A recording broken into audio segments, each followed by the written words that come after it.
Friends, आप सभी का स्वागत है home science classes with Mohini ma'am में।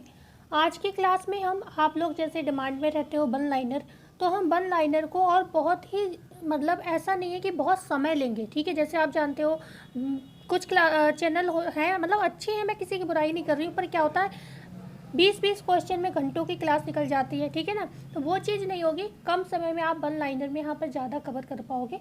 ठीक है, तो ये समय भी ऐसा है कि हमें चीज़ें प्रैक्टिस भी करनी है, हमें वन लाइनर में भी पढ़नी है, हमें थ्योरी कॉन्सेप्ट सब कुछ समझते हुए चलना है। ठीक है, तो हम स्टार्ट करते हैं क्वेश्चन को यहाँ से। और वन लाइनर में मैं आपसे प्रश्न पूछूंगी, आपको बस रिकॉल करना है, याद करना है कि किसका क्या आंसर होगा। तो सबसे पहला हमारा प्रश्न जो रहेगा आपसे, प्रश्न हमारा रहेगा कि जो प्रश्न वन है देखिएगा, रेयॉन के पिता किसे कहते हैं? रेयॉन के पिता, फादर ऑफ जो है रेयॉन किसे कहते हैं? रेयॉन के पिता। ठीक है, तो आंसर क्या होगा यहाँ पर? आंसर होगा, सीधे आप आंसर लिखो, आंसर होगा आपका काउंट हिलेरी डी चार्डोनेट। ठीक है, काउंट हिलेरी डी चार्डोनेट। ठीक है, हिलेरी डी चार्डोनेट। ओके, चार्डोनेट। कल हमारी एनसीईआरटी की क्लास, एससीईआरटी की क्लास होगी। ठीक है, और हम कोशिश करेंगे अगर हमारे लिए समय मिल गया तो हम आपको 100 क्वेश्चन कल करा देंगे वन लाइनर के फॉर्म में एनसीईआरटी के। ठीक है, तो काउंट हिलेरी डी चार्डोनेट जो है रेयॉन के कौन है? पिता है। सबसे पहले अगर हम बात करें स्पिनरेट का आविष्कार कब हुआ? स्पिनरेट का आविष्कार कब हुआ? क्योंकि जो इसका जो सॉल्यूबल था वो तो बनाने की विधि पहले पता चल गई, लेकिन धागा कैसे बनाया जाए ये चीज़ समझ नहीं आ रही थी, तो ज़रूरत थी स्पिनरेट की। तो स्पिनरेट का निर्माण किया गया। क्यों? क्योंकि जिससे आप कृत्रिम धागा तैयार मतलब प्राप्त कर सको। ठीक है ना, तो 1840 में स्पिनरेट का आविष्कार कब हुआ? तो आप कहोगे 1840 में हुआ। ठीक है, स्पिनरेट का निर्माण कब हुआ? 1840 में हुआ। ठीक है, यहीं पर अगर आपसे प्रश्न पूछा जाए कि नाइट्रोसेल्यूलोज रेयॉन के पिता कौन है, मतलब नाइट्रोसेल्यूलोज जो रेयॉन है इसकी खोज किसने की? नाइट्रोसेल्यूलोज की खोज किसने की? नाइट्रोसेल्यूलोज रेयॉन की खोज किसने की? हम सभी जानते हैं ये कैसा है? अर्धसेल्यूलोजिक रेशा है रेयॉन। ठीक है, अर्धसेल्यूलोजिक रेशा है, तो हम कहेंगे जब नाइट्रोसेल्यूलोज की खोज की बात आए तो हम कहेंगे जॉर्ज एडमर्स ने की। जॉर्ज एडमर्स ने की। ठीक है, एडमर्स ने की। पूछा जाए कि कब की, समय भी पूछा जा सकता है, तो आप कहोगे 1855 में की। ठीक है, 1855 में जॉर्ज एडमर्स ने क्या किया?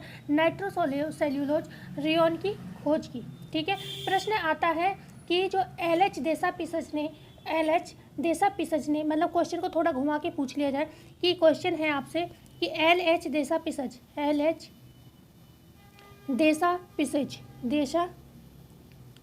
देसापिसज ने किसकी खोज की? LH देसापिसज ने किसकी खोज की? तो आप किसको आंसर करोगे यहाँ पर? तो हम कहेंगे कुप्रामोनियम रेयॉन। ठीक है, इनको वन लाइनर में आप जल्दी जल्दी रिकॉल कर सकते हैं। कुप्रामोनियम रेयॉन की खोज किसने की? तो LH देसापिसज महोदय ने की। मैं फ़ोन की स्क्रीन पर हाथ की उंगली से लिख रही हूँ, इसलिए राइटिंग बड़ी आ रही है। इन सब चीज़ों से कोई मतलब नहीं है, बस आप अपना अच्छे से तैयारी करिएगा और इस क्लास को मैं उम्मीद करती हूँ लोगों को शेयर कर दीजिएगा, और नए आप आए हों तो सब्सक्राइब कर लीजिएगा। हो सकता है आपको राइटिंग के साथ कंप्रोमाइज़ करना पड़े।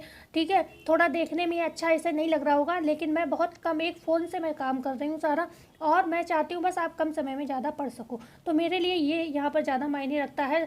सुंदरता से और मतलब दिखावटी आकर्षण से बेहतर है कि आप कम समय में ज़्यादा कैसे कर सकते हो काम। ठीक है, अगर हम इतिहास में चले जाएं, अगर प्रश्न इतिहास के पॉइंट ऑफ व्यू से बने कि इतिहास के हिसाब से बताना है कि रेयॉन का निर्माण किसने किया सर्वप्रथम, तो आप इतिहास के मद्देनजर कहोगे 1664 में एक काम और हुआ था, कोशिका की खोज हुई थी, वो भी की थी रॉबर्ट हुक ने। और इन्हीं महोदय ने, रॉबर्ट हुक ने ही क्या किया था? रॉबर्ट हुक ने ही मतलब जो रेयॉन का संगठन सबसे पहले रेशम के मतलब इन्हीं ने कहा था कि अगर रेशम के समान हम कृत्रिम संगठन बना लें तो हम रेशम के समान कृत्रिम रूप में भी वस्त्र प्राप्त कर सकते हैं। क्योंकि आप जानते हो प्राकृतिक तौर पर रेशम जैसे वस्त्र मिलना बहुत डिफ़िकल्ट हो रहा था। ठीक है, बहुत सारे कीड़ों का निर्माण करना पड़ता था, जो रेशम प्राप्त होता था बहुत सबके पहुंच में नहीं हो पाता था क्योंकि वो महंगा होता था। तो सबसे पहले रॉबर्ट हुक ने ही कहा 1664 में कि रेशम के समान अगर हम संगठन प्राप्त कर लें तो हम कृत्रिम रूप में भी रेशम प्राप्त कर सकते हैं। प्रश्न आता है कि रेयॉन के लिए मान्यता वस्त्र मंत्रालय द्वारा, जो आपका फेडरल ट्रेड कमीशन है FTC, तो रेयॉन के लिए इसके द्वारा मान्यता कब प्राप्त हुई? तो रेयॉन को वस्त्र मंत्रालय द्वारा मान्यता कब प्राप्त हुई? वस्त्र मंत्रालय द्वारा मान्यता कब प्राप्त हुई? प्रश्न ये पूछा जाए, ठीक है। तो आप क्या कहोगे? तो आप कहोगे 1925 में, ठीक है। 1925 में मान्यता प्राप्त हुई, ठीक है। वस्त्र मंत्रालय द्वारा मान्यता प्राप्त हुई। अगर पूछा जाए व्यावसायिक रूप से रेयॉन को, व्यावसायिक रूप से रेयॉन को, ठीक है, मार्केट में कब उतारा गया? ओके, मार्केट में व्यावसायिक रूप से कब उतारा गया? तो हमारा आंसर होगा 1919, ठीक है, 1919। पूछा जाए किस देश में व्यावसायिक तौर पर इसको उतारा गया? तो जर्मनी देश रहेगा, ठीक है। जर्मनी में व्यावसायिक रूप से 1919 में जो है रेयॉन को उतारा गया था मार्केट में। उसके बाद एफटीसी ने 1925 में क्या किया? इसको मान्यता दे दी, ठीक है, रेयॉन को मान्यता दे दी, ठीक है। क्लियर हुआ? प्रश्न आता है विस्कोस रेयॉन की खोज किसने की? क्वेश्चन है विस्कोस रेयॉन की खोज किसने की? विस्कोस रेयॉन की खोज किसने की? प्रश्न पूछा जा रहा है आपसे। तो आप कहोगे विस्कोस रेयॉन की खोज किसने की थी? वेबर, क्रॉस और मीडल ने की थी, ठीक है। वेबर, क्रॉस और मीडल ने, वेबर, क्रॉस, मीडल ने की थी, वेबर, क्रॉस, मीडल ने की थी, ठीक है। वेबर, क्रॉस, मीडल ने क्या किया?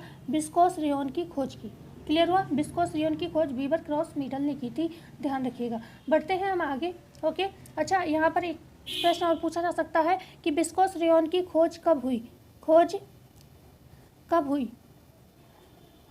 खोज कब हुई? तो हम क्या कहेंगे? इसकी खोज जब हुई थी वो समय था 1892 में विस्कोस रेयॉन की खोज हुई थी। एल.एच. थेसापिसस ने जब कुप्रामोनियम की खोज की थी, तो कुप्रामोनियम का समय पूछा जाए कि कुप्रामोनियम की खोज कब हुई थी? तो कुप्रामोनियम की खोज 1890 में हुई थी, ठीक है। कुप्रामोनियम की खोज 1890 में हुई थी, ध्यान रखिएगा। कुप्रामोनियम की खोज 1890 में हुई। विस्कोस रेयॉन की खोज 1892 में कुप्रामोनियम के 2 साल बाद हुई थी, ठीक है ना। 1884 में 1884 में किसकी खोज हुई? 1884 में पूछा जाए कौन से रेयॉन की खोज की हुई? तो हम कहेंगे काउंट हिलेरी डी चार्डोनेट ने जो था नाइट्रोसेल्यूलोज रेयॉन की खोज की थी, ठीक है। 1884 में नाइट्रोसेल्यूलोज रेयॉन की खोज की थी किसने? काउंट हिलेरी डी चार्डोनेट ने, ठीक है। पूछा जाए एसीटेट रेयॉन की खोज कब हुई थी? एसीटेट, ओके, एसीटेट रेयॉन की जो है खोज कब हुई थी? तो इसकी एसीटेट की जो खोज है, एसीटेट की खोज कब हुई? खोज, ओके, कब हुई? तो हमारा आंसर क्या रहेगा? एसीटेट की खोज होती है 1914 में, ज़्यादा पुराना नहीं है, 1914 में ही इसकी खोज हुई थी, ठीक है, 1914 में हुई थी। प्रश्न आता है कि एसीटेट रेयॉन की खोज किसके द्वारा की गई? एसीटेट, ये प्रश्न पूछा जा सकता है क्योंकि ये प्रश्न पूछा नहीं गया है, ठीक है। तो इसको इंपॉर्टेंट में रखिएगा क्योंकि PYQ तो 10% रिपीट होगा, 20% होगा, ठीक है। लेकिन जो नया है उसके चांसेस ज़्यादा हैं और रेयॉन से प्रश्न पूछा भी जाता है तो इसका चांस बढ़ जाता है, ठीक है। तो यहाँ पर जो एसीटेट है, इसकी एसीटेट रेयॉन की अगर हम बात करें, खोज तो बात हो गई 1914 में, किसने की? रेयॉन की खोज किसने की? ठीक है, खोज किसने की? अगर पूछा जाए किसने की, तो हमारा प्रश्न क्या रहेगा? तो हमारा प्रश्न का आंसर रहेगा ये की थी ड्रेफस ने, ठीक है, हेनरी एवं ड्रेफस ने, हेनरी एवं ड्रेफस ने, ठीक है, हेनरी एवं ड्रेफस ने खोज की थी। क्योंकि हम लोगों को वीवर, क्रॉस, मीडल याद रहते हैं, हम लोगों को काउंट हिलेरी डी चार्डोनेट याद रहते हैं, जॉर्ज एडमंड्स भी याद रहते हैं, लेकिन हम हेनरी एवं ड्रेफस को कम याद रखते हैं। तो इनको याद रखिएगा, ये पूछा जा सकता है एसीटेट रेयॉन की खोज किसने की? तो हेनरी ड्रेफस ने 1914 में खोज की थी, 1914 में खोज की थी, ठीक है, 1914 में इसकी खोज की थी। आई होप आपको कोई प्रॉब्लम ना हो इस तरीके से पढ़ाने में, सुंदरता से ज़्यादा आप काम पर ध्यान दे रहे हो तो मुझे ज़्यादा खुशी होगी, ठीक है। यहीं पर अगर हम बात करें कि जो सेल्यूलोजिक मानव निर्मित रेशा, हम सभी जानते हैं सेल्यूलोजिक मानव निर्मित रेशा कौन सा है? रेयॉन है। तो अगर प्रश्न बने मानव निर्मित, ठीक है, मैं थोड़ा छोटा लिखने की कोशिश कर रही हूँ, ठीक है, मानव निर्मित, क्योंकि जो छोटा लिखते हैं ना तो थोड़ा स्पीड स्लो हो जाती है, बस ये है, ठीक है। तो मानव निर्मित अगर सेल्यूलोजिक रेशे का प्रश्न पूछा जाए कि मानव निर्मित सेल्यूलोजिक रेशे को सामूहिक रूप से रेयॉन नाम कब दिया गया? सामूहिक रूप से रेयॉन नाम क्यों कब दिया गया? मतलब इतने सारे रेयॉन अभी हमने बताया आपको, एसीटेट, विस्कोस, ये सब, तो इनको सामूहिक रूप से हमने रेयॉन नाम कब दिया? तो हमारा आंसर रहेगा क्या? आंसर रहेगा 1937, ठीक है, 1937। कोई डाउट? ठीक है। मानव निर्मित सेल्यूलोजिक रेशे को सामूहिक रूप से रेयॉन नाम कब दिया गया? तो हमारा प्रश्न का आंसर होगा 1937 में ऐसा हुआ था। ठीक है। भारत में प्रथम कारखाना कहाँ विकसित किया गया? प्रथम मतलब किसका? रेयॉन का प्रथम कारखाना कहाँ विकसित किया गया? रेयॉन का। यहाँ पर हम आगे और भी प्रश्न करेंगे, कुछ रेयॉन के इंपॉर्टेंट प्रश्न सॉल्व कर लें फिर बढ़ते हैं आगे। रेयॉन का प्रथम कारखाना कहाँ विकसित हुआ? तो हमारा आंसर रहेगा क्या? केरल। ठीक है, केरल में। यही प्रश्न को थोड़ा सा घुमा दो, केरल में कब विकसित किया गया? कब? तो हमारा आंसर रहेगा क्या? आंसर रहेगा हमारा 1946। ठीक है, 1946। ओके, 1946 हमारा आंसर हो जाएगा। मतलब 1937 में मानव निर्मित सभी सेल्यूलोजिक जो रेशे थे उनको सामूहिक रूप से रेयॉन नाम दे दिया गया। ठीक है। फिर 1946 में हमारे देश के केरल राज्य में क्या हुआ कि इसका रेयॉन निर्माण का प्रथम कारखाना स्थापित किया गया। प्रश्न आई होप आपको अच्छा लगा होगा और समझ भी आया होगा। अगर प्रश्न आपसे पूछा जाए रेयॉन किससे खराब हो जाएगा, अम्ल से या क्षार से? ठीक है, रेयॉन पर किसका प्रभाव खराब पड़ता है? किसका प्रभाव खराब पड़ता है, मतलब अच्छा नहीं पड़ता है? तो हम कहेंगे किसका आंसर होगा हमारा अम्ल। ठीक है, किसका? अम्ल का। पूछा जाए प्रश्न को थोड़ा सा और चेंज कर दो कि कौन से अम्ल का प्रभाव पड़ता है जो कि इस पे खराब पड़ता है, तो हम कहेंगे जो सल्फ्यूरिक अम्ल होते हैं, तनु वाले जो तनु होते घोल होते हैं ना वो वाले। ठीक है, तनु सल्फ्यूरिक H2SO4 सल्फ्यूरिक अम्ल प्लस इसके साथ और भी हैं, जो तनु सल्फ्यूरिक अम्ल हो गया, नाइट्रिक अम्ल हो गया, ठीक है, अम्ल हो गया। तो इनका क्या होता है, यहाँ पर नकारात्मक प्रभाव इन पर पड़ेगा। ठीक है, यहीं पर पूछा जाए फिर अम्ल खराब पड़ता है, इसका मतलब क्षार का प्रभाव कैसा पड़ेगा? क्षार का प्रभाव अच्छा पड़ेगा। तो क्षार कौन सा वाला इस पर सही रहेगा? तो हम जानते हैं यहाँ पर सोडियम हाइड्रोक्साइड।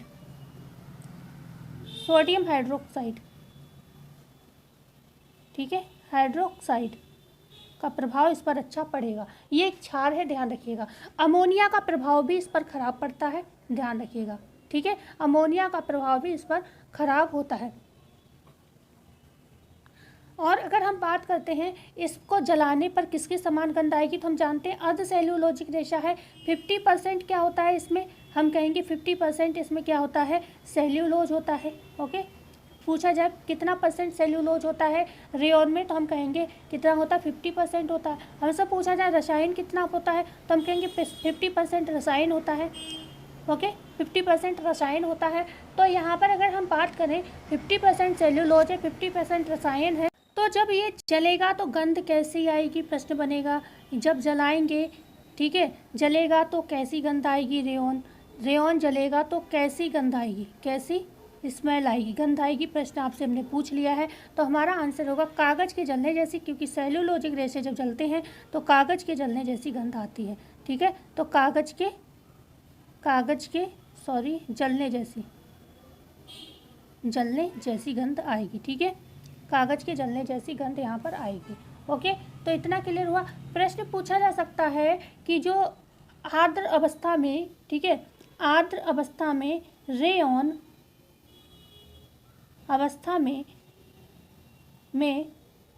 रेयॉन कितनी मजबूती अपनी खो सकता है? रेयॉन मजबूती खो देता है, कितनी मजबूती खो देता है? आप लोगों से आज मेरा ये कमेंट है कि क्या इस तरीके की क्लासेस मैं आपको दूं जिससे आपका जल्दी जल्दी रिवीजन हो जाए। इसमें अभी रेयॉन के नहीं, हम आगे और भी प्रश्न करेंगे। बस समस्याएं जो है कल हमने बताई थी वो वाली ना आ जाए। अभी मेरी बेटी सो रही है, बस जग ना जाए। ठीक है, तो आर्द्र अवस्था में रेयॉन मजबूती खो देता है, तो कितनी मजबूती खो देता है ये बताना है। तो लगभग आपको पता है कहीं कि 25-30% आंसर माना जाता है, लेकिन एक एवरेज याद रखना 40 से 70% तक खो देता है। सच है ये किताबी भाषा है। ठीक है, 40 से 70% जो है रेयॉन जो है मजबूती खो देता है आर्द्र अवस्था में। ठीक है, आर्द्र अवस्था में खो देता है। ओके, क्लियर हुआ। तो आगे अगर हमसे एक प्रश्न और पूछा जा सकता है कि सूक्ष्मदर्शी में रेयॉन कैसा दिखता है? सूक्ष्मदर्शी परीक्षण में रेयॉन कैसा दिखेगा? तो हम सभी जानते हैं सूक्ष्मदर्शी परीक्षण में जो विस्कोस रेयॉन होता है वो कैसा दिखता है? किनारी उसकी होती है दांतेदार। ठीक है, दांतेदार किनारी होती है, दांतेदार किनारी होती है, और जो संरचना होती है वो छड़नुमा होती है, छड़ के समान होती है, छड़नुमा। संरचना होती है। ठीक है, इतना क्लियर हुआ आपके लिए। बढ़े आगे हम। प्रश्न पूछती हूँ मैं आपसे कि इसमें प्रत्यास्थता का अभाव होता है या नहीं। रेयॉन में प्रत्यास्थता पाई जाती है, प्रत्यास्थता पाई जाती है रेयॉन में, प्रत्यास्थता पाई जाती है। तो हम कहेंगे हाँ, पर कम होती है, पाई जाती है। ठीक है, तो आंसर होगा हाँ। ठीक है, पाई जाती है। अगर हमने कहा प्रतिस्कंदता रेयॉन में पाई जाती है, रेयॉन में प्रतिस्कंदता पाई जाती है, प्रतिस्कंदता, तो आप कहोगे नहीं, रेयॉन में प्रतिस्कंदता का अभाव होता है। ठीक है, प्रतिस्कंदता का अभाव होता है रेयॉन में, प्रत्यास्थता पाई जाती है पर कम पाई जाती है।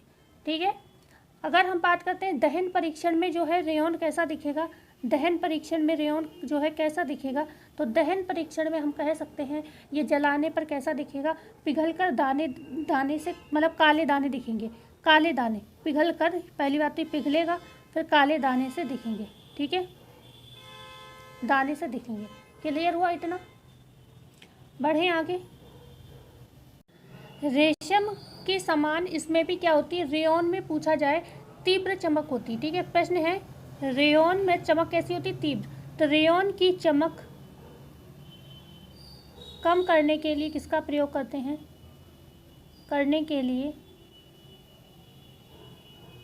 किसका प्रयोग करते हैं,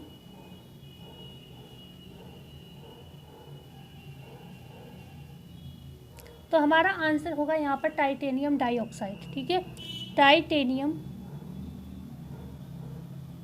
डाइऑक्साइड। Any doubt?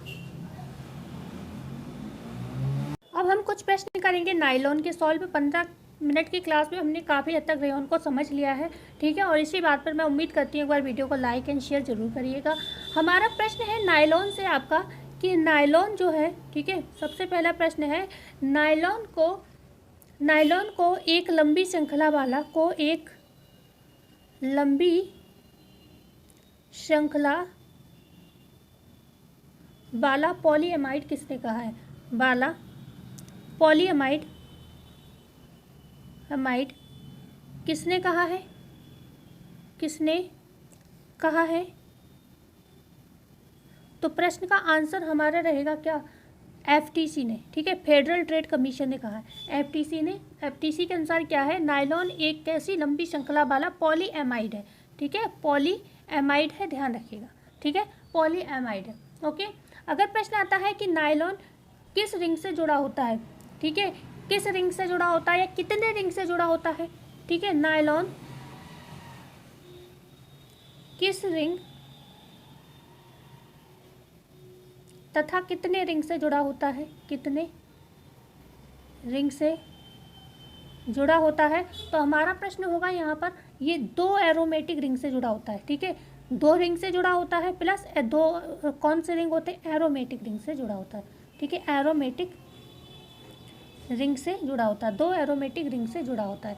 क्या आंसर क्लियर हुआ? नायलॉन को एक पॉलीएमाइड लंबी मतलब नायलॉन को एक लंबी श्रृंखला वाला पॉलीएमाइड किसने कहा है, तो एफटीसी फेडरल ट्रेड कमीशन ने कहा है। नायलॉन किस रिंग से तथा कितने रिंग से जुड़ा होता है, तो एरोमेटिक रिंग से जुड़ा होता है, जो कि 2 होते हैं संख्या में। ओके, एक प्रश्न और पूछा जा सकता है, जैसे अभी हमने आपसे जस्ट कहा कि जो रेयॉन है कितना 50% सेल्यूलोजिक है, 50% रासायनिक है, मतलब अर्ध सेल्यूलोजिक रेशा है या अर्ध केमिकल रेशा है। ठीक है, कह सकते हैं ना, क्योंकि 50-50% है। यहाँ पर मेरा आपसे प्रश्न ये है कि नायलॉन कितना % रासायनिक रेशा है, नायलॉन में कितना % रसायन है, कितना % रसायन है। सिंपल सा प्रश्न है, आंसर हमारा होगा 100%। ये 100% रासायनिक रेशा है। किस जगत का है, हम कह सकते हैं कृत्रिम जगत का है। ठीक है, किस जगत का है, जगत पूछा जाए कहाँ से प्राप्त होता है, तो आंसर देने में बिल्कुल अतिशयोक्ति नहीं होनी चाहिए। हम कह सकते हैं ये कहाँ का है, कृत्रिम का है। ठीक है, कृत्रिम जगत का है। साथ ही साथ हम ये कह सकते हैं रासायनिक जगत का है, रासायनिक जगत का है। साथ ही साथ हम ये भी कह सकते हैं कि सिंथेटिक फाइबर है, कह सकते हैं। ठीक है, सिंथेटिक फाइबर है, ध्यान रखिएगा, सिंथेटिक फाइबर है। किस विधि से निर्माण होता है, मेल्ट मेथड से होता है, पिघलाने की विधि द्वारा होता है। ठीक है ना, पिघलाने की विधि द्वारा इसका निर्माण होता है, पिघलाने की विधि द्वारा निर्माण होता है। क्या इतना सारा आपको समझ आ रहा है? ठीक है, कृत्रिम जगत का रासायनिक एंटी सिंथेटिक फाइबर है नायलॉन, जो कि 100% रसायन से बनता है, जो पिघलाने या मेल्ट मेथड से तैयार किया जाता है। ठीक है, क्लियर हुआ? अगर हमसे प्रश्न पूछा जाए नायलॉन के विषय में, ये किस तरीके का रेशा है? ठीक है, नायलॉन की किसकी संख्या दी गई है? नायलॉन को किसकी संख्या दी गई? नायलॉन को की विशेषता हो सकती है, कि उसकी संज्ञा हो सकती है, कुछ भी आप कह सकते हो उसको, प्रश्न के हिसाब से आपको आंसर देना होगा। तो हम कह सकते हैं इसको जादुई रेशा कहते हैं। ठीक है, जादुई रेशा कह सकते हैं, 20वीं सदी का चमत्कार कह सकते हैं, रेयॉन 19वीं सदी का चमत्कार है, ध्यान रखिएगा, 20वीं सदी का चमत्कार कह सकते हैं, सदी का चमत्कार कह सकते हैं, चमत्कार कह सकते हैं। ओके, 20वीं सदी का चमत्कार कह सकते हैं। ओके, 20वीं सदी का चमत्कार कह सकते हैं, मैन मेड फाइबर कह सकते हैं। ठीक है, मैजिक फाइबर, जादुई रेशा हम बता ही चुके हैं इसको। धो और पहनो, वॉश एंड वेयर, धो और पहनो, मतलब इसकी देख रेख रखना सब कुछ आसान है। तो ठीक है, इसे धो और पहनो, ज़्यादा आपको आयरनिंग वगैरह कुछ भी करना आवश्यक नहीं है। ये कैसा रेशा है? संश्लेषित है, मतलब कह सकते हैं ताप सूनम्य रेशा है, ताप सूनम्य रेशा है। हीट सेटिंग की जाती है, हमने आपको बताया था। आकार को मतलब हम प्रैक्टिस में ही कराया अभी 2-4 दिन पहले, आकार को नियंत्रित करने के लिए हीट सेटिंग की जाती है इसमें। ठीक है, तो ताप सूनम्य रेशा है, मतलब थर्मोप्लास्टिक है। ओके, क्लियर हुआ? अच्छा, बात आती है कि नायलॉन की निर्माण किसने किया था? नायलॉन के पिता कौन है? फादर ऑफ नायलॉन कौन है? बहुत तरीके से प्रश्न घुमाया जा सकता है। तो नायलॉन बनाने का श्रेय किसको जाता है? बनाने का श्रेय किसे दोगे आप? तो हम कहेंगे ये हम देंगे किसे? डॉक्टर बेलिस एच कैरोथस को। ठीक है, आज की जो ये क्लास हमारी रहेगी, क्योंकि हमारा पास ज़्यादा व्यवस्थाएं हैं नहीं, हम बहुत कम चीज़ों में काम चला रहे हैं, तो हम उम्मीद करेंगे आपका जैसा कमेंट आएगा कि मैम ऐसे ही मैनेजमेंट का करा दीजिए, ऐसे ही मतलब टेक्सटाइल तो हमारा चल ही रहा है, मतलब और जो ब्रांचेस है, प्रचार शिक्षा हो गया आपका, जो भी अदर ब्रांचेस हैं ऐसे ही करा दो, क्योंकि मेरे पास टाइपिंग का भी समय नहीं है बिल्कुल भी। बच्चा छोटा है, स्कूल जा रहा है, घर की परेशानियाँ में बहुत सारी चीज़ें हैं, बार बार क्या उन चीज़ों का रोना काम कर रही हूँ, तो मैं यहाँ पर मतलब समझ सकते हो आप, तो मैं इसी फॉर्म में इसको पढ़ा सकती हूँ। ठीक है, इस समय मेरे पास टाइम नहीं है।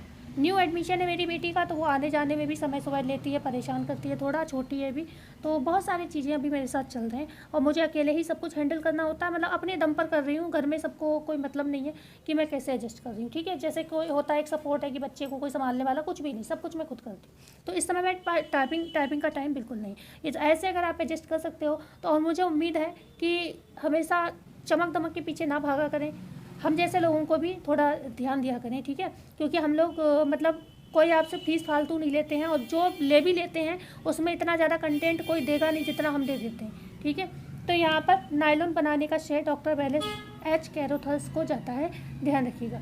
ओके, यहीं पर अगर आपसे हम एक प्रश्न और पूछें, ये जो डॉक्टर बेलिस एच कैरोथस हैं, किस कंपनी में वैज्ञानिक थे? तो हम कहेंगे पॉन्ट न्यूमेरस कंपनी थी। ठीक है, न्यूमेरस एक कंपनी थी, तो उसमें ये क्या करते थे, उसी में ये वैज्ञानिक थे। ओके, उसी में कौन थे? ये वैज्ञानिक थे। अब अगर हम बात करते हैं, नायलॉन के कई प्रकार हैं, जैसे रेयॉन को कई तरीके से बनाया जाता है, ऐसे ही नायलॉन को भी कई तरीके से बनाया जाता है, जिसमें अगर हम बात करते हैं कि कौन सा नायलॉन 6 जो है वो काफ़ी ज़्यादा अच्छा माना जाता है, मतलब नायलॉन 6 जो है सबसे पहले बनाया गया था। ठीक है, तो अगर आपसे पूछा जाए कि जो नायलॉन 6 है इसका निर्माण कब किया गया? ठीक है, प्रश्न में आपको पॉलीमर 6 भी मिल सकता है, या फिर नायलॉन 6 मिल सकता है। नायलॉन 6 का निर्माण कब हुआ? कब हुआ? तो हमारा आंसर क्या रहेगा? हमारा आंसर रहेगा 1935 में हुआ। 1935 में नायलॉन 6 का निर्माण हुआ, जिसको किससे बनाया था? जो इसका कह सकते हैं रसायन था या पॉलीमर था, जो 6 अणुओं से बना था। 6 से आपको ये तो पता ही चला होगा, 6 अणु हैं ये किसी 2 अलग अलग चीज़ों के, तो इसमें 2 अलग अलग चीज़ों के 6 अणु थे। वो कौन से थे? तो अगर पूछा जाए नायलॉन 6 का निर्माण किससे हुआ है? प्रश्न है, नायलॉन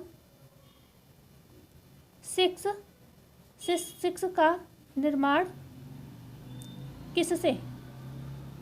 ठीक है, किससे हुआ है? तो हमारा आंसर रहेगा यहाँ पर hexamethylene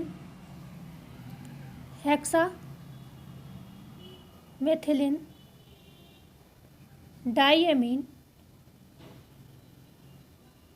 plus 6 polymer hexamethylene diamine के हो जाएंगे और 6 पॉलीमर किसके हो जाएंगे? एडिपिक एसिड के, ठीक है,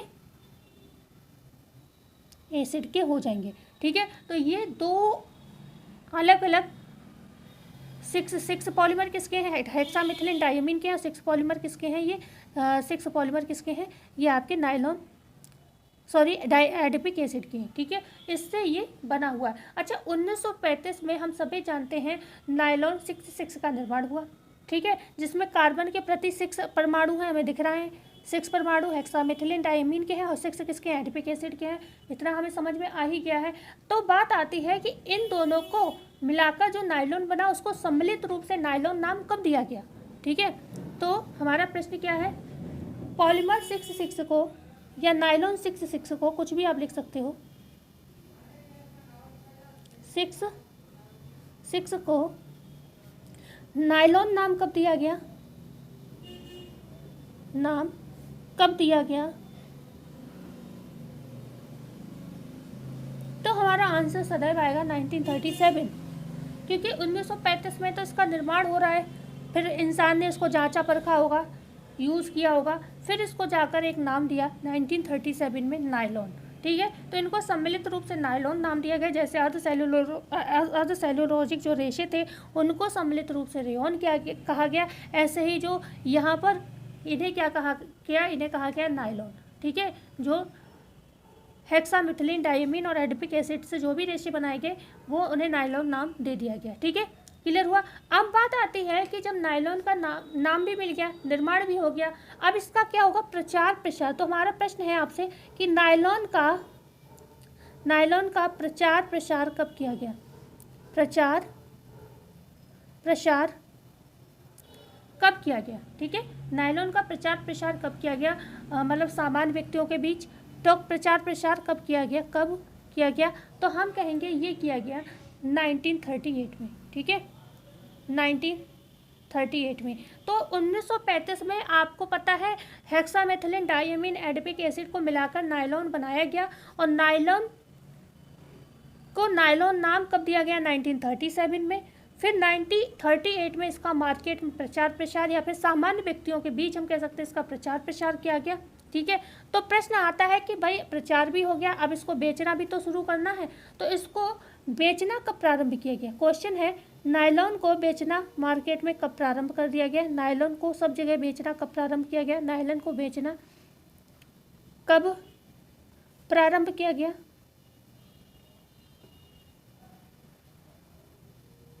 तो हमारा आंसर यहाँ पर हो जाएगा 1940 में, ठीक है। 1940 में इसको बेचना प्रारंभ कर दिया गया, ठीक है। ध्यान रखना है 1935 में निर्माण हुआ, 1937 में नायलॉन नामकरण किया गया, ठीक है। 35 में पैदा हुए, 37 में नामकरण हुआ, 38 में लोगों को गोद में खिलाने को दिया गया, मतलब प्रचार प्रसार किया गया और उसके बाद उसको बेच दिया गया 1940 में, ठीक है ना। जो योग्य लगा उसको बेच दिया, मतलब ऐसे समझ सकते हो, भाई बच्चे को कोई बेचेगा तो नहीं ना, लेकिन जैसे समझने के लिए, ठीक है। तो 1940 को जो उसका दाम दे पाया उसको बेच दिया गया, मतलब समझने के लिए, समझ जाओ, ऐसे ट्रिक की तरह फॉलो कर लो उस चीज़ को, ओके। तो अगर हम बात करते हैं ये 100% रासायनिक यौगिक है, ये आपको ध्यान रखना है। अच्छा, इसके संगठन में पूछा जाए, नायलॉन का संगठन में क्या क्या चीज़ें होती हैं? नायलॉन का संगठन किस किस से बना है? संगठन अगर आपसे पूछा जाए, और ये रासायनिक रेशे हैं और कभी आप फंस जाओ तो आप ये भी कह सकते हो ये प्रोटीन रेशा है, ठीक है, क्योंकि इसका संगठन रेशम के समान है। आप ये नहीं कहोगे इसका संगठन ऊन के समान है, इसका संगठन जो है रेशम के समान है पर ऊन के समान नहीं है। क्यों नहीं, अभी उसकी बात करेंगे। तो नायलॉन के संगठन में क्या क्या पाया जाता है? इसमें कार्बन पाया जाता है, इसमें ऑक्सीजन के अणु होते हैं, इसमें हाइड्रोजन के अणु होते हैं, इसमें नाइट्रोजन के अणु होते हैं। लेकिन यही संगठन किसका होता है? यही आपके रेशम का होता है। लेकिन रेशम में सेरेसिन गोंद भी होता है, आप सभी जानते हो, ठीक है। लेकिन कुछ नहीं, कोई बात नहीं, जो संगठन मेन होता है, प्रोटीन में यहाँ पर सल्फर पाया जाता है जो कि इसमें भी नहीं पाया जाता और रेशम में भी नहीं पाया जाता, इसीलिए ये प्रोटीन ऊन रेशे के समान नहीं है बल्कि रेशम के समान है, ठीक है, क्योंकि सल्फर की प्रेजेंस इसमें नहीं होती है। तो कार्बन, हाइड्रोजन, ऑक्सीजन, नायलॉन के संगठन में नाइट्रोजन पाया जाता है। आई होप इतना आपको समझ आया होगा, उसमें कोई आपको दिक्कत नहीं होगी। तो ये तो हो गए आपके कुछ बेसिक से प्रश्न। अभी इसमें और भी चीज़ें आती हैं, ठीक है, जैसे नायलॉन 10 है, नायलॉन 6 हमने बात कर ली, और नायलॉन 6 अभी हम बात करेंगे। अभी और भी है इसमें, थोड़ी और बात कर लेते हैं बेसिक सी।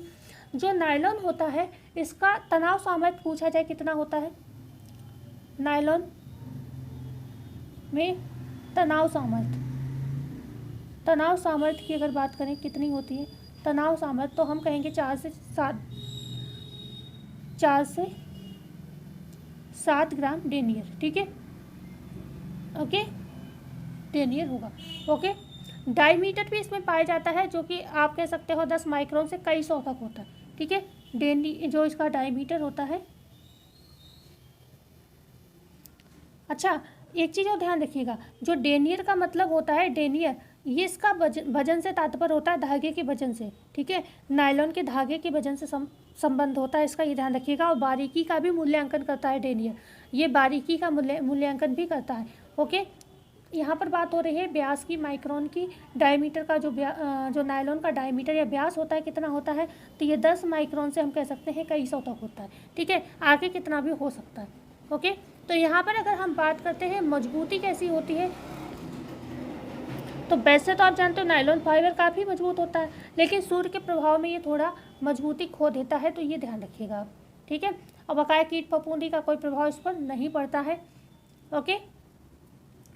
और अगर प्रश्न पूछा जाए नायलॉन पर ऊष्मा का प्रभाव जो पड़ता है, वो ऊष्मा का कितना प्रभाव ये सहन कर सकता है, ऊष्मा का प्रभाव कितना सहन कर सकता है, तो हम कह सकते हैं 480 फ़ारेनहाइट पर ये जाकर पिघलने लगता है, मतलब काफ़ी हद तक ये मतलब सहन कर सकता है। 480 बहुत होता है, ओके, तो 480 पर कहीं जाकर ये पिघलना शुरू करता है, बकाया ये सही होता है। यहीं पर अगर बात करें नायलॉन के रेशे में आर्द्रता प्रतिधारण क्षमता कितनी होती है, आर्द्रता प्रतिधारण क्षमता कितनी होती है, प्रतिधारण क्षमता, ठीक है, नायलॉन के रेशे में कितनी होती है, तो हम कहेंगे 11 से 12% तक ये आर्द्रता को अपने अंदर अवशोषित कर सकता है। क्योंकि अगर पूछा जाए नायलॉन किस तरीके का रेशा है, हाइड्रोफिलिक है, हाइड्रोफोबिक है, तो हम कहेंगे नायलॉन एक हाइड्रोफोबिक रेशा है, हाइड्रोफोबिक रेशा है। क्यों हाइड्रोफोबिक है, क्योंकि हाइड्रोफोबिक क्यों है, क्योंकि ये पानी को जितनी ही जल्दी अवशोषित करता है, पर पानी को रोकता नहीं अपनी सतह पर, एकदम पानी फिसल कर नीचे गिर जाता है, पानी को सोखता नहीं, इसलिए हम इसको कहते हैं ये हाइड्रोफोबिक रेशा है, ठीक है।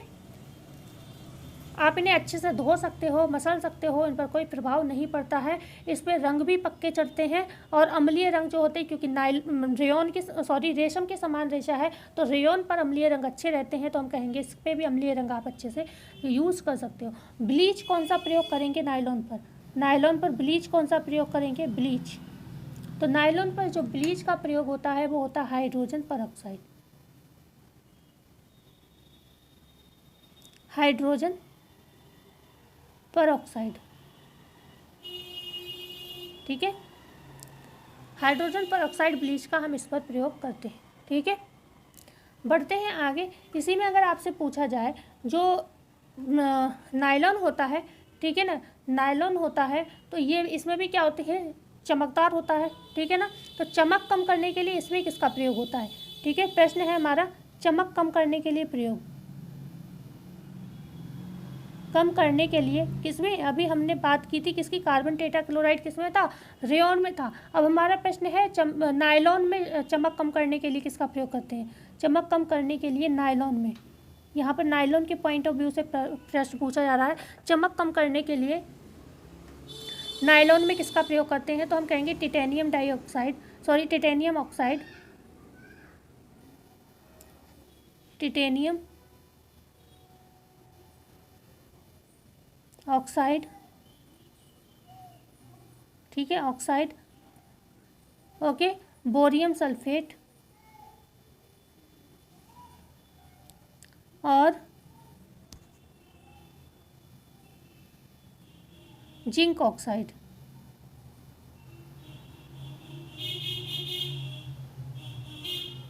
Zinc oxide. ओके, तो टिटेनियम ऑक्साइड और बोरियम सल्फेट और जिंक ऑक्साइड का प्रयोग हम यहाँ पर करते हैं। राइटिंग बहुत ज़्यादा ख़राब हो जाती है, उंगली चिपकने लगती है फ़ोन की स्क्रीन में, फिर ऐसा लगता है उंगली चिपक चिपक के चल रही है, तो ये चीज़ हो जाती है, तो इसलिए राइटिंग जो है ख़राब हो जाता है। ओके, नायलॉन की बारीकी का मूल्यांकन पूछा जाए किस में करते हैं, तो डेनियर में करते हैं। ओके, नायलॉन की बारीकी का मूल्यांकन किस में करते हैं, डेनियर में करते हैं, ध्यान रखिएगा। नायलॉन की बारीकी का मूल्यांकन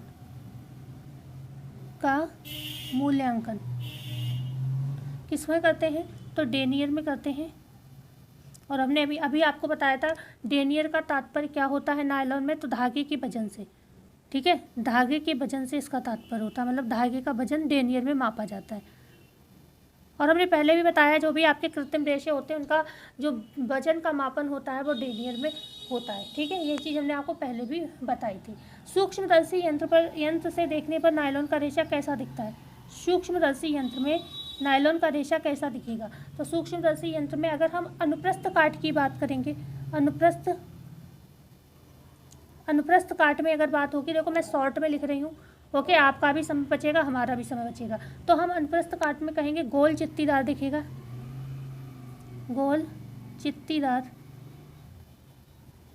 ठीक है। और अगर यहीं पर बात करेंगे हम अनुदैर्घ्य काट में, अनुदैर्घ्य काट की अगर हम बात करेंगे, ठीक है, अनुदैर्घ्य काट में, तो यहाँ पर कांच की छड़ के समान ये दिखेगा, कांच की छड़ के समान, ठीक है, छड़ के समान ये दिखेगा। ओके, बढ़े आगे। नायलॉन का रेशा पूछा जाए ताप का के प्रति इसकी क्या शक्ति है, तो ये ताप का सूचालक है, ताप का पूछा जाए सूचालक है, कुचालक है, इस तरीके से प्रश्न मिले तो आप कहोगे ताप का सूचालक है, लेकिन विद्युत संवाहकता का कुचालक है, कुसंवाहक है, ठीक है। विद्युत का जो होता है पुअर कंडक्टर माना जाता है, ठीक है, तो विद्युत संवाहकता का जो गुण होता है वो अच्छा नहीं होता है, संवाहकता का गुण, तो ये क्या है, पुअर कंडक्टर है, ठीक है, कुसंवाहक है, ठीक है। ओके, आगे बढ़े। अब जब हमने बात की है नायलॉन 6 की, तो हम नायलॉन 6 की भी बात कर लेते हैं। क्वेश्चन है आपसे, नायलॉन 6 का निर्माण होता है, 6 का निर्माण होता है, ठीक है, तो नायलॉन 6 का निर्माण जो होता है कार्पोलैक्टम से होता है, किससे होता है, कार्पोलैक्टम से होता है, ठीक है, कार्पोलैक्टम से। ओके, यहीं पर प्रश्न आपसे पूछा जाए नायलॉन 10 का निर्माण होता है किससे, नायलॉन 10 का निर्माण किससे होता है। देखो अगर मुझे समय खपाना होता तो मैं इनको बहुत डिटेल में लिख लिख के आपका समय खपा सकती थी, लेकिन देखो मैं हर तरफ से आपका समय भी बचाने की कोशिश करती हूँ, ठीक है। तो नायलॉन 10 का जो निर्माण होता है वो हेक्सामेथिलीन, मैं पेन तक बार बार चेंज इसलिए नहीं कर रही हूँ कि समय बचे, लेकिन मुझे ये लगा ये देखकर कि ये देखने में थोड़ा अच्छा लगा, तो मैंने सोचा इससे आपके ऊपर आपको भी पढ़ने में थोड़ा अच्छा लगेगा, ठीक है। हेक्सामेथिलीन डाइएमीन एंड साथ ही साथ सेरेबिक एसिड से ये बनता है, ठीक है, सेरेबिक एसिड से। क्लियर हुआ। तो ये होता है नायलॉन 10, ये होता है नायलॉन 6, और अभी हमने हेक्सामेथिलीन और डाइएमीन बताया था नायलॉन 6। क्लियर हुआ। बढ़े आगे।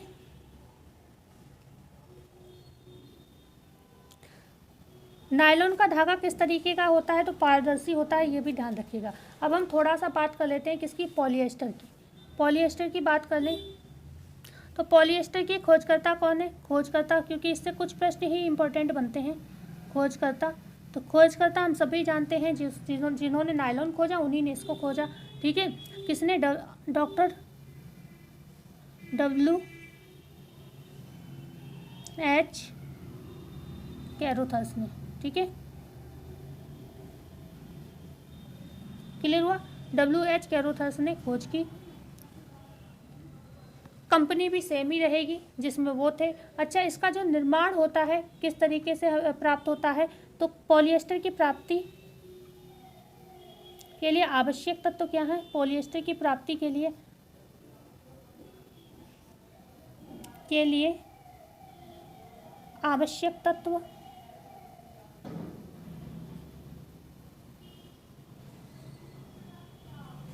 तो हम कह सकते हैं, तो कोयला हो जाएगा यहाँ पर, कोयला, हवा, पानी एंड पेट्रोलियम, और पेट्रोलियम, ये तत्व जो है इसके निर्माण में आवश्यक है। ये भी सिंथेटिक फाइबर है, ठीक है, रसायनों से बनता है। नायलॉन की तरह जो होता है ये धागा मेल्ट विधि से बनाया जाता है, जैसे कि नायलॉन बनता है। ओके, क्लियर हुआ? तो ये पॉलीमर पूछा जाए तो प्लास्टिक का पॉलीमर होता है। ओके, और लंबी श्रृंखला में ये पॉलीमर होते हैं। अब आप ये जानते हैं छोटे छोटे अणु से ही मिलकर सारे रेशे बनते हैं, तो ये लंबी श्रृंखला हो जाती है। तो ये सभी हम जानते हैं, इसमें तो कोई नई चीज़ है नहीं। आगे अगर हम बात करते हैं, ये कौन सी प्रयोगशाला में बनाया गया? प्रयोगशाला आप याद रखिएगा, कैलिको प्रिंटर प्रयोगशाला में, कैलिको प्रिंटर प्रयोगशाला में, कैलिको प्रिंटर प्रयोगशाला में क्या था, इसका निर्माण किया गया? शाला में क्या था? 1932 तथा 1941 में इसका निर्माण किया गया। ठीक है, तो कौन सी प्रयोगशाला में पॉलिएस्टर का निर्माण किया गया? तो हम कहेंगे कैलिको प्रिंटर एक एसोसिएशन लिमिटेड करके, मतलब पूरा नाम है इसका कैलिको प्रिंटर एसोसिएशन लिमिटेड। लेकिन आप इतना ही याद रखोगे, इसी से आपका क्वेश्चन का आंसर याद रहेगा। ठीक है, ब्रिटेन में पॉलिएस्टर को क्या नाम दिया गया? प्रश्न है, ब्रिटेन में पॉलिएस्टर को क्या नाम दिया गया? ठीक है, ब्रिटेन में, तो हम कहेंगे ब्रिटेन में इसको क्या कहा गया? ब्रिटेन में इसको कहा गया टेरिलिन,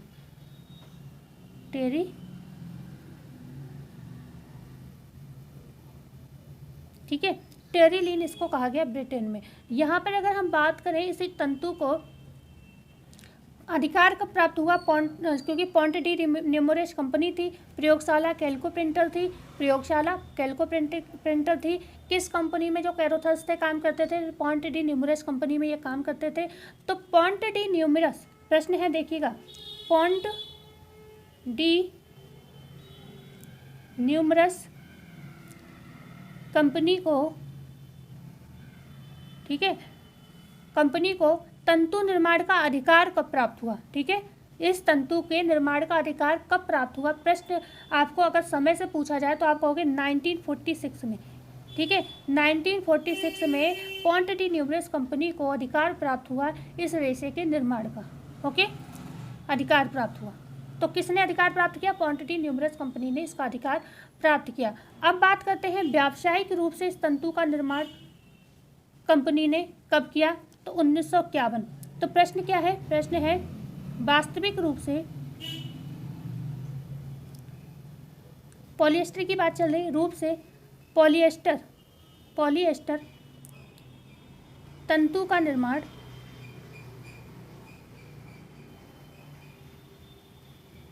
कब किया गया? तो हमारा आंसर होगा ये 1951। ठीक है, और यहाँ पर जब 1951 में इसका निर्माण किया गया, ठीक है, 1951 में जब इसका निर्माण किया गया, ओके, 1951 में जब इसका निर्माण किया गया, तब इसे नाम क्या दिया गया? तो नाम इसको डेक्रोन, उस समय पॉलिएस्टर नहीं कहा, इसको डेक्रोन कहा गया। ठीक है, तो डेक्रोन उस समय इसको कहा गया। क्लियर हुआ? तो इसी पॉलिएस्टर का पूछा जाता अन्य नाम क्या है, तो आप कहोगे डेक्रोन। ओके, अगर प्रश्न पूछा जाए आपसे, नायलॉन का जो कोडल रूप होता है, कोडल भी एक ऐसी पॉलिएस्टर का एक रूप है। ठीक है, पॉलिएस्टर की कई ही प्रकार का एक कोडल है, रेशा भी होता है। ठीक है, तो पॉलिएस्टर के समान कोडल का निर्माण किसने किया? प्रश्न पूछा जाए का निर्माण किसने किया, तो आपका आंसर क्या रहेगा? तब आप कहोगे ईस्टमैन कंपनी ने किया, Eastman company. Eastman chemical company है ये, ईस्टमैन केमिकल कंपनी ने कोडल का निर्माण किया। कोडल किस तरीके का रेशा है, प्रश्न पूछा है। वैसे कंपनी नहीं पूछी जाएगी इतना मुझे लग रहा है, लेकिन ऐसे पूछा जा सकता है कि कोडल किस रेशे के अंतर्गत आता है, तो ये भी एक सिंथेटिक रेशा है या फिर पॉलिएस्टर के समान एक रेशा है, ऐसे आप इसको समझ सकते हो। ठीक है ना, क्लियर हुआ। बढ़े आगे। पॉलिएस्टर के जो रेशे होते हैं जब तंतुओं मतलब स्पिंडल से निकलते समय जब खींचे जाते हैं तो अच्छा, नायलॉन में एक प्रश्न और पूछा जाता है कि नायलॉन का रेशा जब निकलता है स्पिंडल से तो कितने गुना खींचा जाता है, तो 7 से 8 गुना खींचा जाता है। यहीं पर अगर पूछा जाए पॉलिएस्टर का रेशा, पॉलिएस्टर के रेशे को हम कितना खींचते हैं, पॉलिएस्टर के रेशे को कितना खींचते हैं, को कितना खींचा जाता है, कितना खींचा, देखो भाषा मैं अपनी लिख दे रही हूँ, आप एग्जाम के हिसाब से तैयार रहिएगा। खींचा जाता है स्पिंडल से निकालते समय, ठीक है, तो हम कहेंगे 5 गुना, इसको हम 5 गुना तक खींच सकते हैं। नायलॉन का याद रखिएगा 7 से 8 गुना तक हम खींचते हैं, ओके, और जिससे ये पतला हो जाता है। अगर प्रश्न पूछा जाए पॉलिएस्टर के तंतुओं को जब स्पिंडल से निकालते हैं, ठीक है, तो किस व्हील का प्रयोग किया जाता है, निकलने के बाद धागों को खींचा जाता है ना, तो खींचने के लिए कौन से व्हील का, जो हमने बताया भी 5 गुना तक खींचते हैं, तो व्हील कौन सा प्रयोग किया जाता है, मैं शॉर्ट में लिख दे रही हूँ, किस व्हील का प्रयोग किया जाता है, तो आप कहोगे गॉटेड व्हील, ठीक है, गॉटेड व्हील का प्रयोग किया जाता है, ओके, गॉटेड व्हील का प्रयोग यहाँ पर किया जाता है। प्रश्न सबसे ज़्यादा इम्पोर्टेंट यहाँ पर होता क्या है कि इसमें जो है कौन सा पॉलीमर वगैरह प्रयोग किया जाता है, ये पूछा जाता है। तो अगर पूछा जाए पॉलिएस्टर में जो डेक्रोन एवं टेरिलिन ब्रिटेन में कहते हैं, पॉलिएस्टर का जो नाम क्या है, डेक्रोन है, तो ये डेक्रोन प्लस टेरिलिन बनता कैसे, किससे है, डेक्रोन व टेरिलिन का निर्माण किससे होता है, टेरिलिन का निर्माण, ठीक है, तो निर्माण किससे होता है इसका, तो इसका निर्माण होता है पॉली इथाइलिन टेरेप्थलेट के द्वारा, ठीक है, टेरेप्थलेट के द्वारा, जिसको हम पीईटी के नाम से भी जानते हैं, पीईटी के नाम से भी जानते हैं, पॉली इथाइलिन टेरेप्थलेट, ठीक है, ये फुल फॉर्म होगी पीईटी की। तो डेक्रोन एवं टेरिलिन का निर्माण किससे होता है, पॉली इथाइलिन टेरेप्थलेट के द्वारा, पॉली इथाइलिन टेरेप्थलेट के द्वारा या इसका निर्माण होता है। अभी हमने बताया था कोडल जो ईस्टमैन कंपनी ने बनाया था, अभी हमने बताया था। तो कोडल का निर्माण पूछा जाए किससे होता है, मतलब कोडल भी पॉलिएस्टर का एक प्रकार है, कोडल का निर्माण किससे होता है, तो कोडल का निर्माण जो होता है वो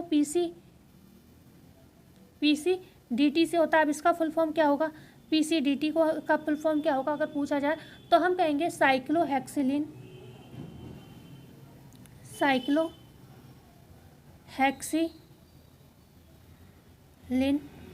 ठीक है, साइक्लोहेक्सिलिन तथा डाई मिथाइलिन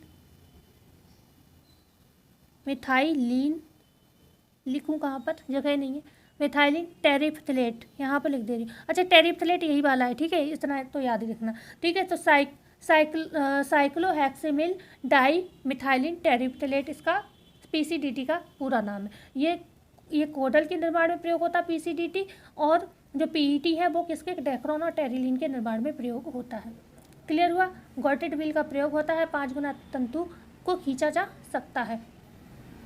पॉलिएस्टर में मुख्य समस्याएं क्या है अगर पूछा जाए, पॉलिएस्टर की कमियां पूछी जाए तो आपको क्या कहना है, ये भी देख लीजिए, पॉलिएस्टर की कमियां, ओके, कमियां अगर पूछा जाए पॉलिएस्टर की क्या क्या हैं, तो हम कह सकते हैं ये जो आर्द्र मौसम होता है ना, बारिश वाला, या नम और आर्द्र वैसा वातावरण नहीं होता है जिसमें मतलब नमी रहे, तो ये क्या होता है, आरामहीन होता है, क्योंकि शरीर में चिपकता है या फिर खुद मतलब कह सकते हैं जलन टाइप रैशेस पैदा कर सकता है, ठीक है, तो आरामहीन होता है, ठीक है। इसमें जीवाणु युक्त दुर्गंध आती है, जीवाणु युक्त दुर्गंध आती है,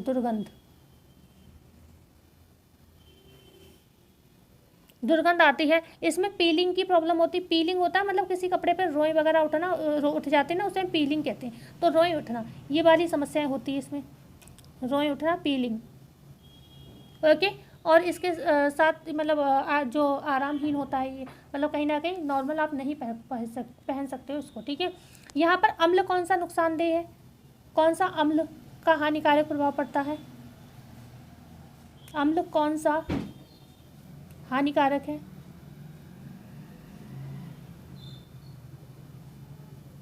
तो हम कह सकते हैं इसमें सल्फ्यूरिक अम्ल H2SO4 SO4 जो है हानिकारक होता है, सल्फ्यूरिक अम्ल, ठीक है। अम्ल जो है हानिकारक होता है। कितनी अच्छी राइटिंग है। ओके, तो ये इसके लिए हानिकारक होता है। आई होप इतना आपको समझ में आया होगा। जीवाणु से भी ये प्रभावित हो जाता है। ओके, जबकि आपको पता है जितने भी सिंथेटिक फाइबर है वो नॉर्मली नहीं प्रभावित होते हैं, लेकिन फफूंदी इसमें नहीं लगेगी, जीवाणु से प्रभावित होता। क्षार भी इसके लिए जो है हल्का क्षार ही प्रयोग करना चाहिए।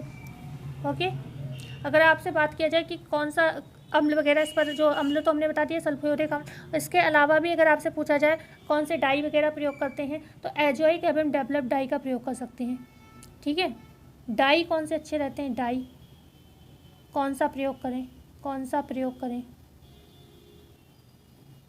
पॉलिएस्टर पर, तो हम कह सकते हैं एजोइक, ठीक है। एजोइक डाई हो गया और डेवलप्ड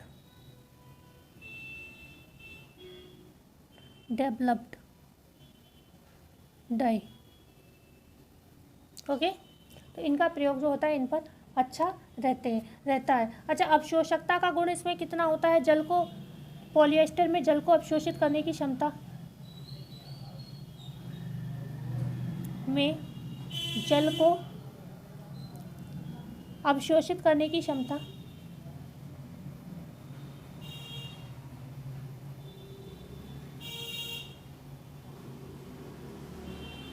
पॉलिएस्टर में जो जल को अवशोषित करने की क्षमता कितनी होती है, तो हम कहेंगे मात्र 3 से 5%, 3 से 5% ही ये गुण होता है। इसीलिए इसको भी हम कैसा रेशा कहते हैं, हाइड्रोफोबिक कहते हैं, जैसे कि नायलॉन होता है, ठीक है। हाइड्रोफोबिक रेशा है, ठीक है। क्लियर हुआ। अगर बात करते हैं इसमें जो ऊष्मा का प्रभाव होता है या प्रेस करते समय हम कैसा तापमान इस पर रखेंगे, तो ये रेयॉन की तरह होता है, ठीक है। इसमें कितना तापमान हम प्रेस करते समय रखेंगे, तापमान पूछा जाए प्रेस करते समय, तो तापमान हमारा कितना रहेगा, 249 से, ठीक है, 249 से 290 डिग्री सेल्सियस पर क्या होगा, ये पिघलना शुरू हो जाएगा, मतलब इससे कम ही रखना है आपको। 249 से 290 तक रेयॉन का भी लगभग यही रहता है। ओके, तो प्रेस करते समय इस चीज़ का ध्यान रखना जरूरी है। माइक्रोस्कोपिंग में वही जैसे नायलॉन की संरचना होती है, चिकना छड़ के समान, ठीक है, वैसा ही ये दिखेगा, पारदर्शी नायलॉन के समान, ठीक है। क्लियर हुआ। इससे भी फिलामेंट धागे भी बनते हैं। कौन कौन से धागे बनते हैं अगर पूछा जाए, तो फिलामेंट धागे हो गए, टेक्सचर धागे हो गए, स्पन धागे हो गए, ये तीनों ही धागों का निर्माण जो है इससे किया जाता है, ठीक है। स्पन धागा, टेक्सचर धागा, फिलामेंट धागा। ओके, तो आज की क्लास हम यहीं पर एंड करें।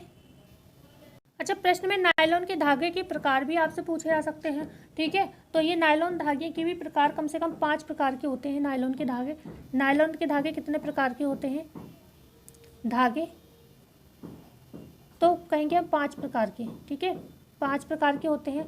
कौन कौन से हो सकते हैं, नंबर 1 हो जाएगा हमारा मोनो, ठीक है, हिंदी में लिख लेते हैं, जब हिंदी में लिखा है मोनो नायलॉन।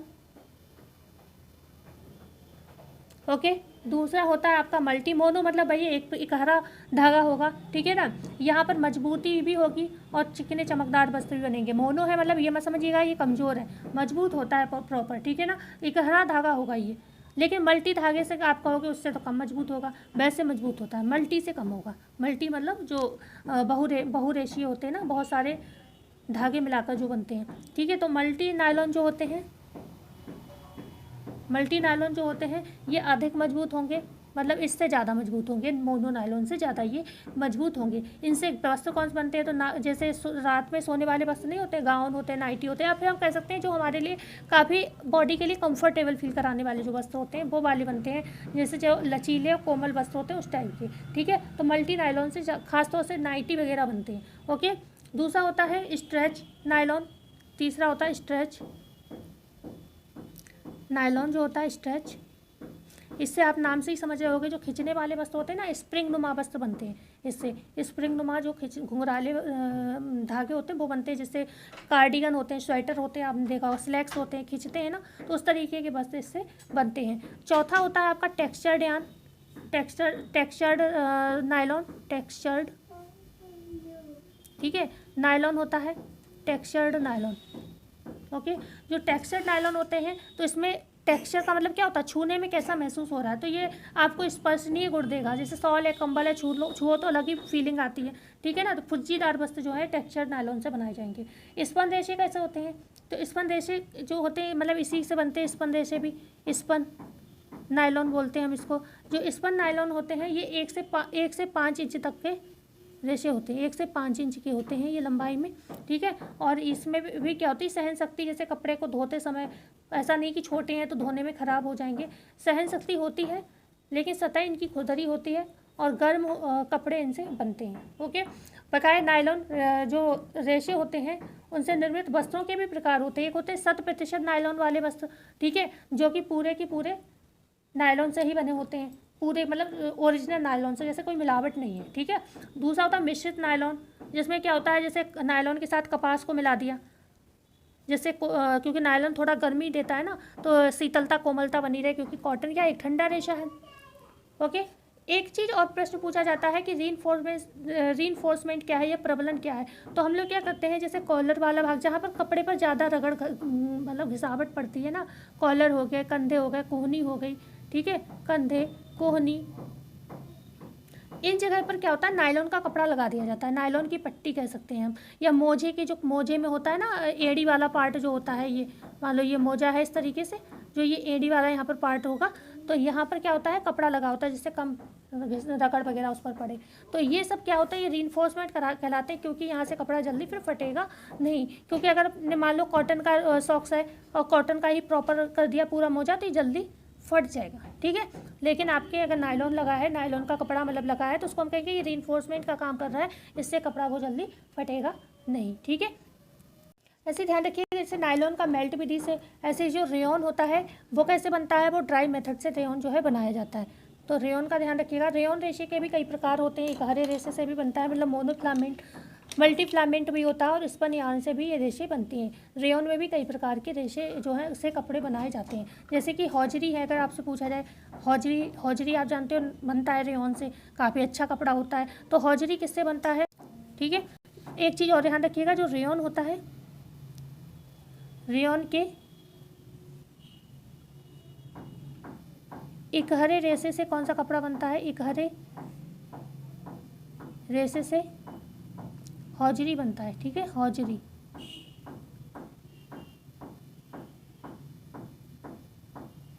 ठीक है, रेयॉन के घरे कपड़े से हौजरी बनता है, ये आपको ध्यान रखना होगा। और छोटे छोटे रेशे से स्पन बनते हैं, आप सभी जानते हो। मतलब कहने का यहाँ पर ये तात्पर्य है, ये भी जो रेशे के पूछा जाता है ना, रेयॉन से कितने प्रकार के कपड़े बनते हैं, तो इकहरे रेशे से भी कपड़े बनते हैं, बहुरेशे से भी बनते हैं, स्पन रेयॉन से भी कपड़े बनते हैं। अगर पूछा जाता है कि विस्कोस में कौन सा केमिकल प्रयोग किया जाता है, तो हम जानते हैं कि विस्कोस में कौन सा कास्टिक सोडे का प्रयोग किया जाता है। विस्कोस में कास्टिक सोडे का प्रयोग किया जाता है, कास्टिक सोडा। ओके, यहीं पर अगर आपसे पूछा जाए कुप्रा अमोनियम में, तो अमोनिया का प्रयोग किया जाता है। ठीक है, नाइट्रोसेल्युलोज में नाइट्रिक अम्ल का प्रयोग किया जाता है। तो मतलब ये कुछ विशेष टर्म, ऐसा नहीं कि बस इसी से बन गया, बकाया कपास की लुगदी वगैरह भी यहाँ पर जो है ये गुदे गुच्छे वगैरह भी प्रयोग किए जाते हैं, लेकिन कुछ विशेष टर्म है जो विशेष चीज़ के लिए ही प्रयोग किए जाते हैं। बकाया तो जो रसायन है वो लगभग कई रसायन कई देशों में प्रयोग किए जाएंगे, लेकिन जो कुछ होता है जैसे कास्टिक सोडा विस्कोस में प्रयोग किया जा रहा है, विशेष तौर पर विस्कोस में ही किया जाएगा। तो ये नए नए जो मतलब कुछ टर्म ऐसे होते हैं कि कुछ पर्टिकुलर रेशे से संबंधित होते हैं, तो ये विशेष तौर पर आपको याद रखने पड़ेंगे। ठीक है, बकाया बनाने का प्रोसेस थोड़ा बहुत अंतर हो सकता है, नहीं तो सब सेम ही है। ओके। एसी टेट का जरूर मैं कहूँगी इंपॉर्टेंट है, हेनरी और ड्रेफस ने निर्माण किया है, क्योंकि ये अभी तक प्रश्न मेरे हिसाब से पूछा गया नहीं है, और रेयन से प्रश्न बनता है तो ये प्रश्न बनेगा आपकी। एसी टेट रेयन का निर्माण हेनरी व ड्रेफस द्वारा किया गया है। तो क्लास कैसी लगी बताना ना भूलिएगा, अच्छी लगी हो तो एक बार सभी लोग चैनल को अपने मित्रों को शेयर कर देंगे, नए आए हो तो सब्सक्राइब कर देंगे, और हमें बताइएगा कि इस तरीके की क्लास में मैनेजमेंट की भी, अभी टेक्सटाइल में ही अगर हम मैराथन इस तरीके की लेके चलते हैं तो अभी हम चाहे तो अभी क्या, अभी तो हमने 2-3 ही टॉपिक कराए हैं, रेयन है, नायलॉन और पॉलिएस्टर है। अभी तो सब कुछ बुनाई, रंगाई, कढ़ाई सब कुछ बचा हुआ है, तो वो भी हम इस तरीके से आपको करा सकते हैं। तो ये सब आपके कमेंट पर डिपेंड करता है, और भी क्लास हम ऐसे कंटिन्यू रख सकते हैं सभी ब्रांचेस की। तो बताना ना भूलिएगा। मिलते हैं कल नई वीडियो में नई जानकारी के साथ, जब तक के लिए धन्यवाद।